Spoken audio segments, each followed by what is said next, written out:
Hello and welcome to the third day of Hyper Annotations at Ocean Space of TBA 21. I'm now sitting here with Diann Bauer, and I just heard that you did a research project at CERN. To call it a residency isn't quite right. It's hopefully the beginning of some research. I was there for 3 days, and it was amazing. It was through Arts at CERN. And in some ways it was very preliminary. It was completely overwhelming. They set up an itinerary for me, and I saw, the various experiments, and it really sort of blew my mind in many ways. My interest is primarily thinking about time. So the reason I'm looking to CERN is my interest is trying to looking at the fact that humans have the capacity to do things outside of experience. So they gain knowledge outside of experience. So CERN is a fantastic example of that. So you can't see things, but we can understand sort of what happens at scales completely outside of this experiential. So this is my interest, and I'm looking at it specifically with regard to time. So fundamental physics is a very good place to go to try to start thinking about this. It's not my field. I'm not a physicist, but there are a lot of really great science communicators that can make what are quite complicated concepts understandable to someone like me. That's very interesting for me because it interjects with one part of my research that I'm currently doing. It's about the non-phenomenological, the noemon.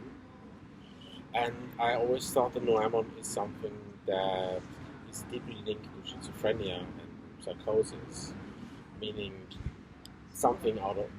creating something out of nothing. But what you say opens a complete new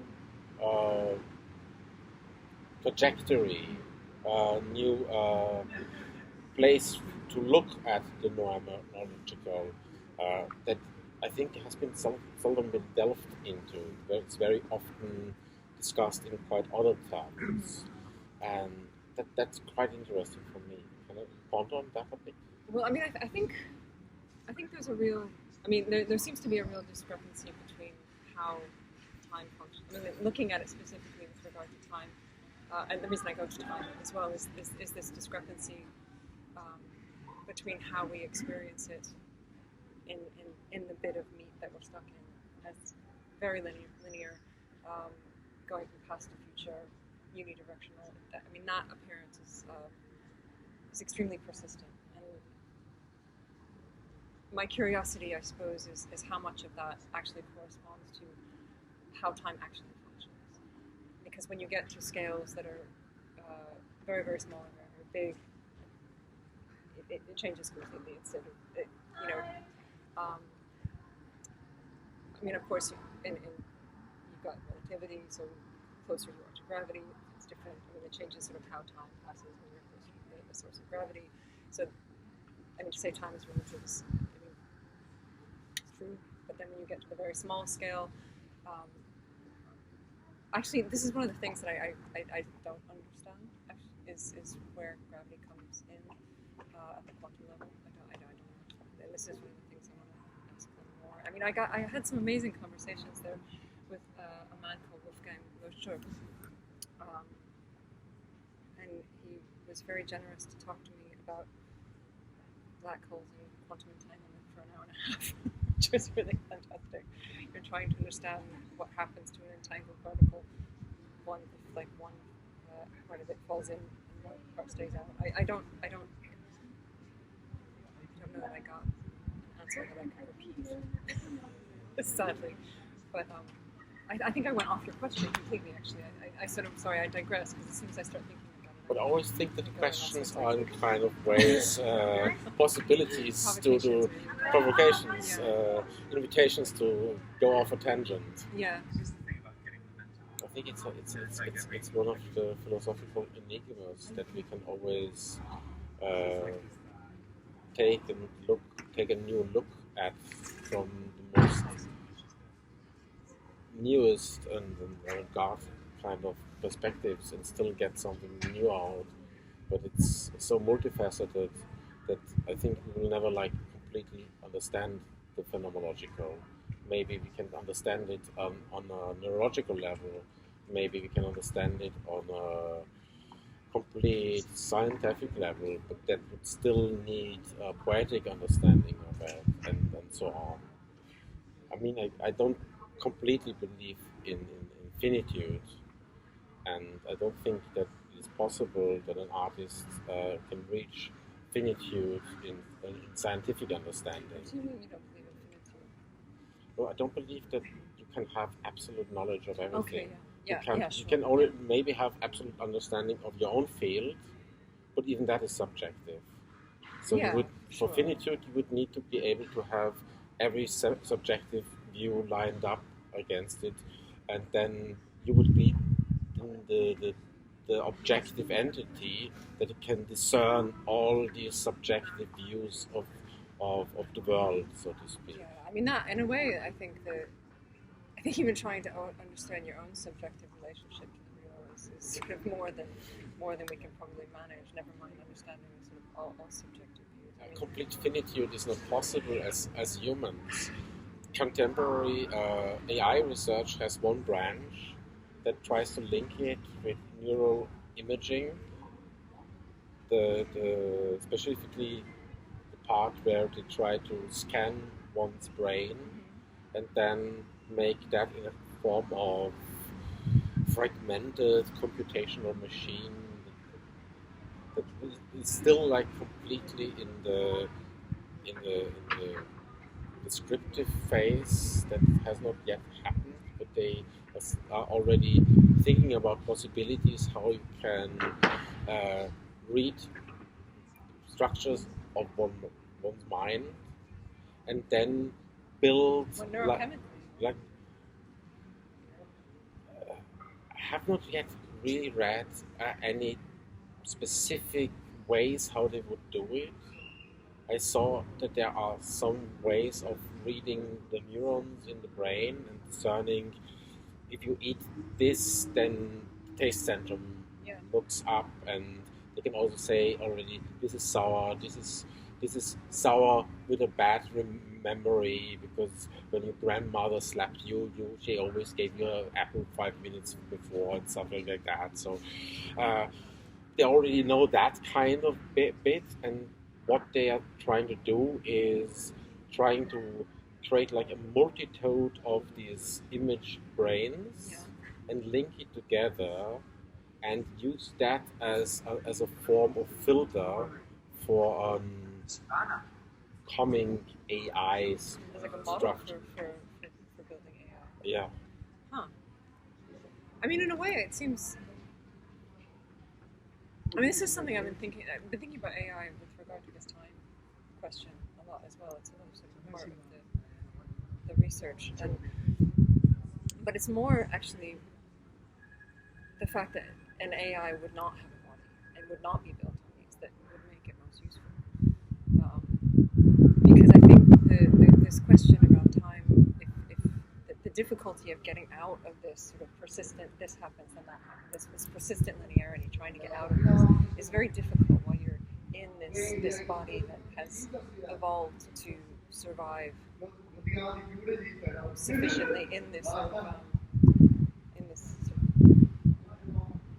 unidirectional kind of. I mean, so we evolved to sort of see movements, so we don't get even, and this, we have to understand and perceive time in a particular way to see movement, for example, and it has served us very well, but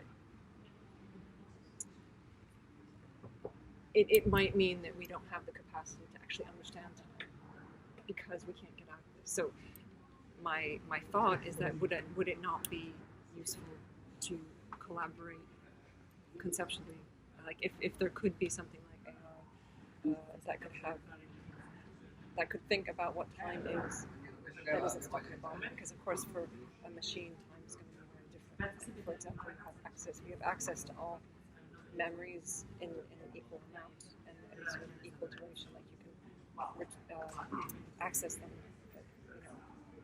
just as easily as anything else. Even just that alone would very much alter what the relationship to time is. And so one of the things I suppose I would say I'm interested in speculating about would be this question of actually the only way to understand how time actually functions would be to corroborate something that has a very different experience, I suppose, of time. If you can be, I mean, this is the thing, you can't, I don't know if you can yet say that machines experience time, if they experience anything. I think that will only come, I mean, that's a much bigger question, I guess, thinking about at what point can you say a machine experiences something? Is it possible to maybe think of it the opposite round? Because I think very few humans have lost the ability to feel time. I mean, there are some people who have such a short time memory because of destructive brain diseases, or because they've been in a war zone and something has been lodged in their brain, or because of a tumor, something had to be removed. So they can no longer really have a sense of time. Also, people of dementia don't have a feeling of time. And I think the machine and also possible AI should be able to deactivate that feeling of time. Well, I don't think it would have it in the first place, right? I mean, that's why it would be really useful, because it wouldn't. I mean, it would have no. I mean, of course, it takes time for, a signal to go from one to the other, like access to the server. I mean, there's these very small bits of time for information to travel. So it's not like there's no time. It's not instantaneous as such.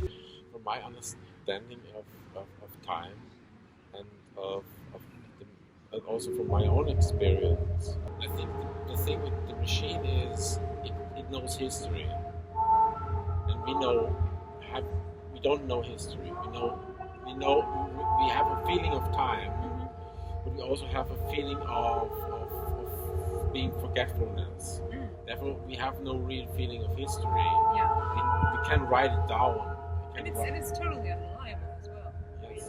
Whereas I think, if a machine retrieves a bit of information, it's going to retrieve the same bit, like, no matter what, and not to say that is somehow, like, some truth or something. It's not, I'm not claiming that, because then that needs to be thought about and interpreted, but, human memories, like, notoriously unreliable, in a way that machine memory wouldn't be. It just will function very differently. I mean, this is what I mean when I say, like, the experience, like, if you can say, if we get to a point where machines can be said to experience anything, their experience of time would be different, necessarily. I mean, and this is why there's this example that you gave before about looking at how the neurons in the brain work or something, or using that as a model. I mean, again, it's not my field, so I don't know. But I wonder if maybe modeling it, maybe we don't need to model it on humans, because we're already pretty useless.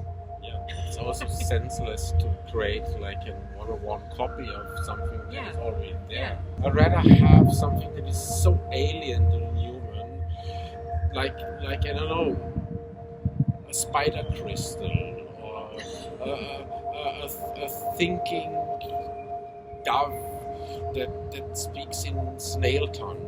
You have to understand it. I think I'd rather have something that is built and that is completely incomprehensible to us, but we understand at least that it makes some sense, than creating something only out of the wish to have a thinking machine that is immediately understood.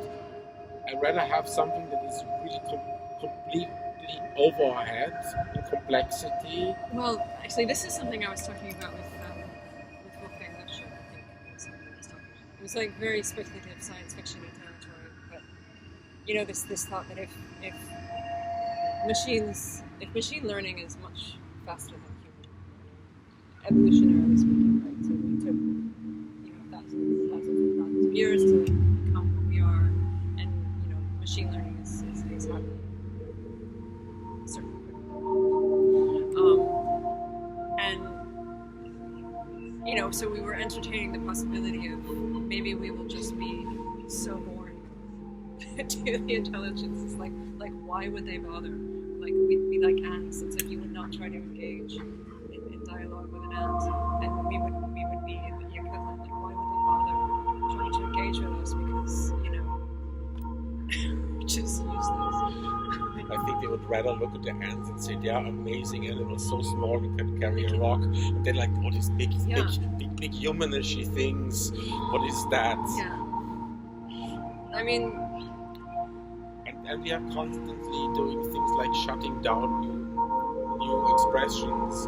Like there was this new language developed by two pseudo AIs that was just like erratic, ununderstandable language, newly created, but then it made them afraid somehow, but it still worked. So instead of giving it more resources, and okay, you can put it in a lead tank, whatever, so you can melt it, and the evil AI super robot can never crawl out.